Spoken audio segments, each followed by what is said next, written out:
Le Barça veut surprendre tout le monde. Officiel, Xavi Simons veut revenir au Barça. Deco a même rencontré ses agents aujourd'hui, mais un transfert serait difficile financièrement. On dit, cette réunion a eu lieu cet après-midi car il s'agissait d'une enquête du club pour montrer son intérêt pour la situation du joueur. Malgré le souhait du joueur de revenir, l'opération n'est pas simple. Et honnêtement, ça me fait vraiment de la peine compte tenu de cette situation du Barça. Beaucoup de joueurs ont rejoint certains clubs gratuitement. Pourquoi ces joueurs-là ne veulent pas venir au Barça gratuitement? Et il faut qu'à chaque fois le Barça débourse des millions pour des joueurs. Le dossier Diaz, c'est en cours. On est en train d'écrire Rashford, c'est en cours aussi. Nombreux sont ces joueurs-là qui veulent rejoindre le Barça. Mais on parle du problème d'argent. Et depuis qu'on est en train de créer ce problème d'argent, il nous casse les couilles, franchement. Ça fait mal. Le Barça est le seul club actuellement en Liga qui n'a pas encore pu recruter au moins jusqu'à 4 joueurs. Sinon, les autres ont déjà fait mieux. Nous sommes à quelques jours des débuts du championnat. Le seul grand joueur que le Barça a pu recruter, c'est un gardien, c'est Juan Garcia. Et il n'est même pas encore inscrit, malgré qu'il a rejoint le club, il s'entraîne déjà. Mais ne vous inquiétez pas, le Barça, c'est plus un club. Ils trouveront la solution. C'est pour ça Nico Williams, il a pas signé à Barcelone en fait.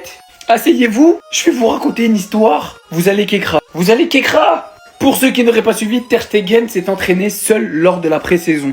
Pourquoi? Il y en a qui pensaient en premier lieu que parce que le coach et le Barça ne souhaitent pas avoir Ter Stegen comme premier gardien. Johan Garcia étant le premier gardien dans la tête d'Hansi Flick et Chesney son remplaçant, ça fait de Marc-André Ter Stegen le troisième gardien.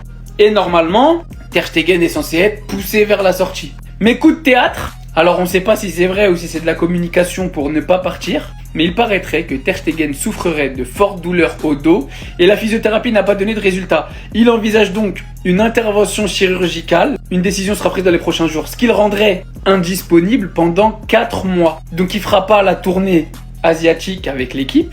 Et derrière on apprend donc que l'indisponibilité de Marc-André Ter Stegen permettrait au FC Barcelone, avec les 80% dont il disposerait, d'enregistrer Johan Garcia et Chesney.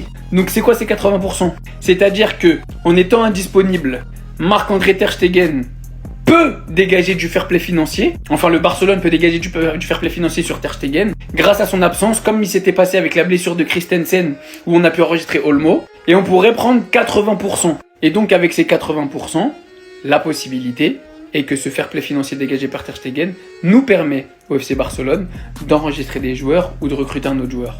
Le plus fou, c'est tout simplement de se dire que on a ramené Johan Garcia, et si ça s'avère vrai, sans avoir la certitude de pouvoir l'enregistrer une nouvelle fois. Bien évidemment que Nico Williams n'est pas venu. On pensait que malgré la saison qu'on avait fait, on avait dégagé beaucoup de profits, une année à plus de 900 millions, qu'avec certaines ventes, ça allait mieux au club, le 1 pour 1 était imminent, mais visiblement encore une fois, on s'est fait avoir.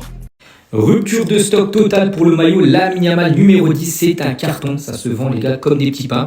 On apprend aujourd'hui que le nouveau maillot de Lamine Yamal numéro 10 a été vendu en plus de 70 000 exemplaires par le FC Barcelone. Les maillots ont été distribués dans 170 pays et ça c'est une très bonne nouvelle pour le Barça, surtout pour les finances du club. Les prévisions de cette recette initiale sont d'environ déjà 10 millions d'euros récupérés, rien qu'en avec la vente bien sûr du maillot Lamine Yamal.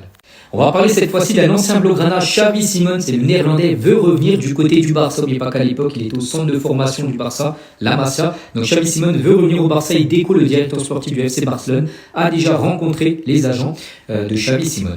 Des nouvelles également concernant un autre néerlandais, mais lui joue au Barça, c'est Frenkie de Jong. Et le Barça veut prolonger le contrat de Jong qui se termine l'année prochaine. Cependant, les dirigeants ne veulent pas augmenter son salaire car il a été trop bien payé ces dernières années, selon eux.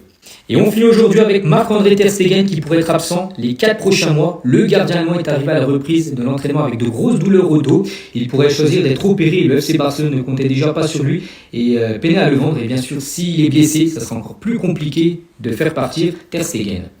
Scandale en Liga, Javier Tebas aurait fourni des informations confidentielles sur la situation financière du Barça à Bilbao, ce qui aurait permis aux dirigeants de Bilbao de faire pression sur Nico Williams pour faire capoter le transfert. Oh là là là, les gars, je suis choqué. Au fait, tout ce qui s'est passé, c'est à cause de Tebas. Ils l'ont manipulé, ils ont manipulé Nico Williams. Je me disais bien qu'il y avait un truc qui allait pas. Regardant la vidéo de sa prolongation, on voyait clairement que c'était pas le joueur le plus heureux d'avoir prolongé. Et là, on nous annonce que c'est à cause de ce mec-là que le transfert a capoté. Mais Tebas, qui es-tu au fait?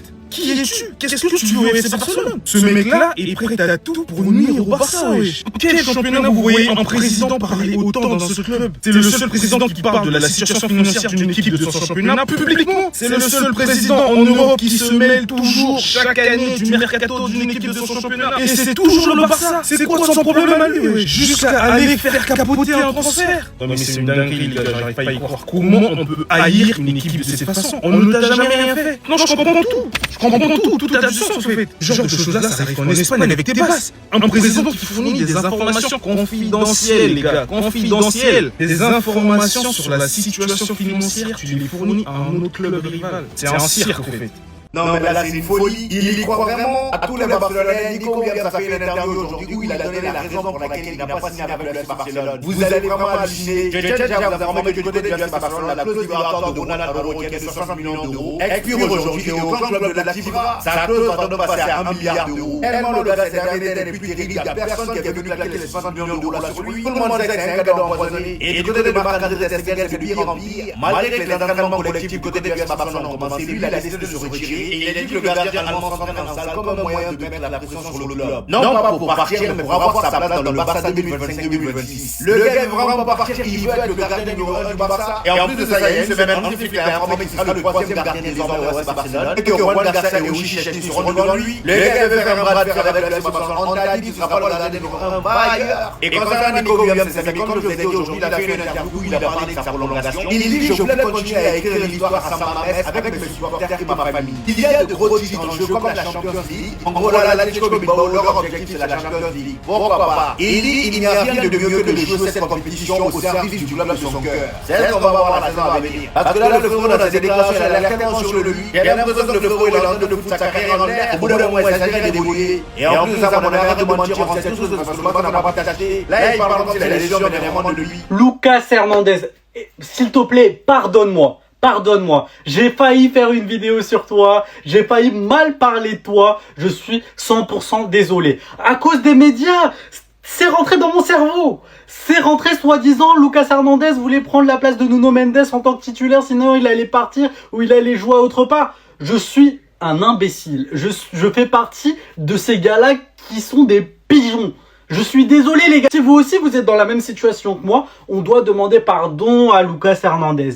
Vous savez pourquoi? Parce que ce monsieur a affirmé que tout ce que les journalistes ont dit, les journaux, était totalement faux.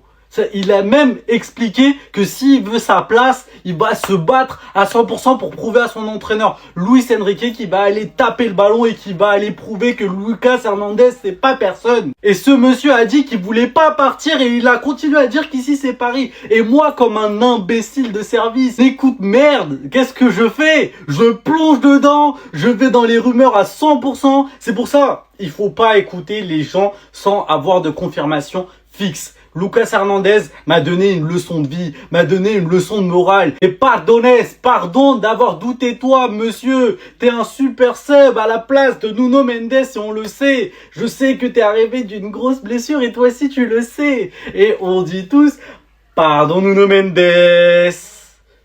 Si t'es d'accord avec moi, dans les commentaires comme d'habitude. Et abonne-toi, wesh, c'est important.